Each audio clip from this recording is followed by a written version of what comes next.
Hello, everyone. I wanted to come and talk to you guys about transforming your life for good. Now, I got some information for y'all that's going to really help y'all a lot.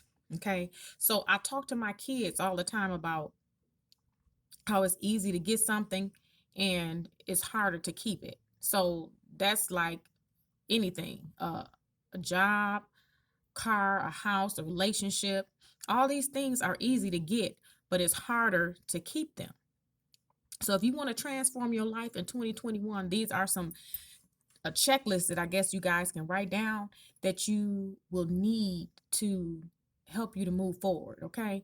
So if you do all three of these things, this is how you want to build wealth. First of all, you want to spend less money, you want to get more money, and you want to be able to get your money back. So the first three things that I'm going to talk about are those things right there. To spend less money, get more money, and get your money back. Okay. So the first one is we need to live below our means. A lot of times we buy stuff and get things, houses, cars, all these things, and we're living above our means and we're not able to afford these things. So we need to try to keep things at a lower place. No matter how much you make, you still need to make a budget. I talked about that in another video, but the more and more that you spend, regardless of how much you make, you that can equal depression. You can start being depressed about that because you're sitting up there and you already buying all kinds of things and you're constantly spending and spending money. More money is going out than is coming in. So we need to try to not spend as much money. Okay, spend less. So as far as like if your house or your car is really high for you, then the amount is high, then we need to lower that or get rid of it until you can at least have, like, if you want to buy a house, at least 6 months of monthly income saved up before you try to buy a house. That doesn't always happen, but it's good to try to do that. Okay, then number two, you want to get rid of your debt. You want to pay off your debt, so that you can do the things that you need to do. Then your credit score go up and you'll be able to have more things that you want. And then number three, I talked about this before about a home-based business, that everybody needs a home-based business. So how you would find that, you would be a sole proprietor. And I was asked a question about that, the home-based business, about how does that work? And actually, you can pay each child up to $12,400 for salary. And you can find that, because I had looked it up too. You can pay each child. You can find that on the IRS publication, page 15, publication 15, page 13. And so what that's basically called, people, the wealthy have been doing that for years, you guys. And it's called income shifting. So they've been doing that for years. Mitt Romney, Warren Buffett, they all been doing that kind of stuff. But we just now finding out about it. So they've been paying their children a salary, and it's legal, and there's no labor law, so they can work as long as you want them to work, but you can pay them, each child that you have, up to $12,400, and so they can buy their own Christmas gifts. Instead of giving them stuff, you give them stuff, they can buy their own video games, school tuition, all those kind of things. So you want to do that, and then that'll decrease your taxes. So on your Schedule C, it'll decrease all your adjustable gross. So you'll pay less in taxes legally by doing that, by paying your child a salary. Okay. So that's getting your money back. And then you want to have a retirement plan. So I'm been self-employed mostly all my life. And so it's called a solo 401k or self-employment. That's something that we need to get. I mean, even if you get married, you still need to have a solo 401k. And if you end up having a business and you have employees, it's called a set. So you want to get that. But self-employed people get a 401, solo 401. Okay. Um,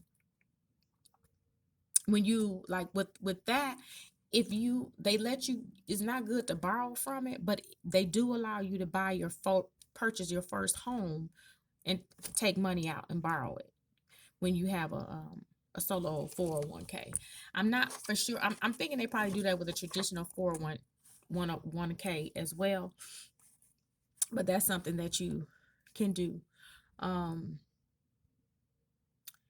then you want to protect everything that you've built.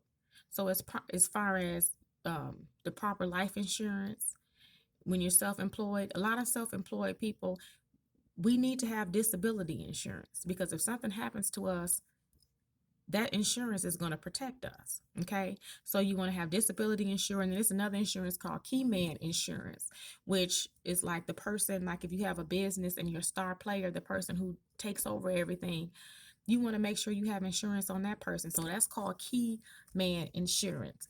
And that's something that's really good to have, because then if you have that insurance and that person, something happens to that person, you can have enough money, that insurance, to help you to pay somebody else, because they would have to end up learning everything all over again that your key player did in your company. So it's good to have that insurance. Then you want to have an estate plan as well. That's an addition to your will, because if something happens to your house, you want to make sure that you have all of those things in place. Okay. Um, you want to have a business plan in place for when you pass away. So estate plan is in addition to a will. You need to have a will, but need to have an estate plan as well. And then you want to start talking about real estate. You want to be owning where you live. If you're paying somebody else for rent, then you should be able to have your own. And that's something that's really good as far as income properties. So that's another, thing that you should do for 2021 to help you build wealth. And then also, with your credit, you want to make sure that you restore your credit. I talked about that a little bit earlier. But even if you have to file bankruptcy, I filed bankruptcy before. And so I think that was the best thing that I had ever done in my life, was file bankruptcy, because what it did was it rebuilt it made it took a minute. And actually, when I bought a house, I want to say maybe about a year or two, it was probably a year and a half, 2 years after I filed bankruptcy. And they say you can't buy anything, but that's a lie, because actually creditors are going to be sending you information because you don't have anything that you're not owing anybody.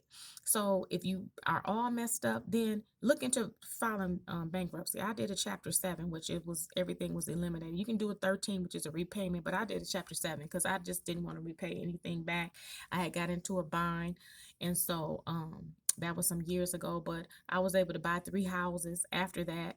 And so, 2 houses after that. So you can, if you need to start over, I'm not saying that that's something that you should do, but it's not the end of the world. People have been doing that for years as well. So, and then the last thing that I want to say is, which one is one of my favorites as well, is giving. Because once if you want to build wealth, you have to be able to give. And so stop trying to hoard everything. So as far as like if you tithe, um, allow somebody else to be blessed, you know, um, pour into somebody else's life. So I think that that's very important, to give back. And I think COVID should have taught all of us some things. Family is important, giving is important, and helping other people is important. So just to recap, just really quick, I want to say, if you want to build wealth, you have to do all 3 of these things. You have to spend less money, get more money, and get your money back. Okay. So you guys have a good one. Make sure that you like, subscribe, and share the video. And I will talk to you on the next video. And everybody have a good one. Bye-bye.